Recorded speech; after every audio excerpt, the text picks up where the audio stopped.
మరో బ్రేకింగ్ అందుతోంది. మంచిర్యాల జిల్లా కేతనపల్లి మున్సిపాలిటీలో బీఆర్ఎస్ సిపిఐ నాయకులు సంబరాలు చేసుకున్నారు. బీఆర్ఎస్ సిపిఐ పొత్తును ఆశీర్వదించి గెలిపించిన ప్రజలకు బాల్కా సుమన్ ప్రత్యేక ధన్యవాదాలు తెలిపారు. మున్సిపాలిటీ ఎన్నికలు కాంగ్రెస్ పార్టీ పతనానికి నాంది పలికాయని అన్నారు.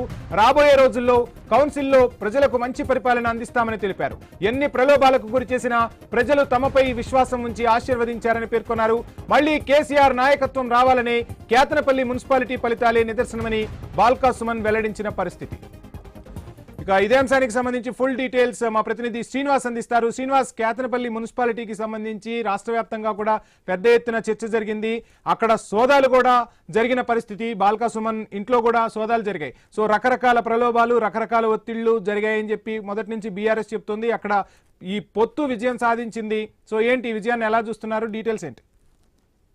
వంశీ, మొదటి నుంచి కూడా ఇటు మున్సిపల్ పోరు మొదలైనప్పటి నుంచి కూడా ఉమ్మడి జిల్లాలో ప్రధానంగా మంచిర్యాల కార్పొరేషన్ తో పాటు అంతే హాట్ టాపిక్ గా నిలిచిన మున్సిపాలిటీ అంటే కేతనపల్లి మున్సిపాలిటీ అని కూడా చెప్పచ్చు. ప్రధానంగా ఇది మంత్రి వివేక్ నియోజకవర్గంలో ఉన్నటువంటి మరో మున్సిపాలిటీ. అయితే ఇక్కడ ఖచ్చితంగా తమ జెండా ఎగురవేయడానికైతే బీఆర్ఎస్ పార్టీ జిల్లా అధ్యక్షుడు బాల్కా సుమన్ అయితే మొదటి నుంచి కూడా పూర్తి స్థాయిలో ఇక్కడ ఉండి కూడా తమ అభ్యర్థుల తరఫున అయితే ప్రచారాన్ని నిర్వహించిన పరిస్థితులు అయితే ఉన్నాయి. అయితే తెలంగాణ రాష్ట్రం అంతా కూడా ఇటు కాంగ్రెస్ పార్టీ తోటి సిపిఐ పొత్తు నడుస్తున్న నేపథ్యంలో మాత్రం ఇక్కడ అనూహ్యంగా కాంగ్రెస్ ను కాదని కారు పార్టీ తోటి అయితే సిపిఐ నేతలు అయితే పొత్తు అయితే కట్టారు. ఇటు బీఆర్ఎస్ సిపిఐ కలిపిన పొత్తునైతే ఇటు ఓటర్లు అయితే ఆశీర్వదించి వారికే మెజార్టీ స్థానాలను కట్టబెట్టిన పరిస్థితులు అయితే ఉన్నాయి.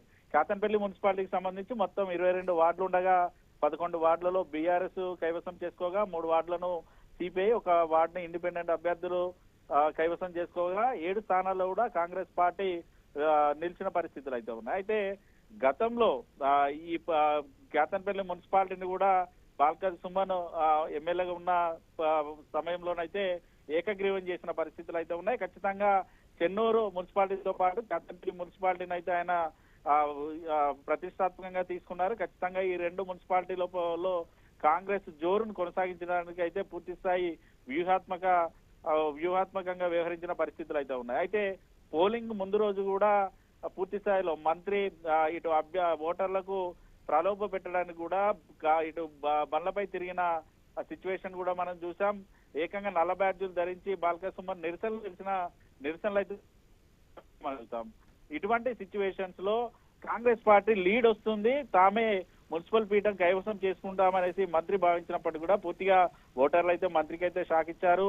ఎర్రన్నలతో పాటు కారు పార్టీ పొత్తుకైతే వాళ్ళు ఓట్లు వేసి భారీ మెజార్టీతో కూడా వాళ్ళని గెలిపించిన పరిస్థితులు అయితే ఉన్నాయి. దీంతో రానున్న రోజుల్లో కూడా ఇక్కడి విజయమే మళ్ళీ నెక్స్ట్ వచ్చే అసెంబ్లీ ఎన్నికలకు కూడా నాంది అంటూ కూడా ఇటు సుమన్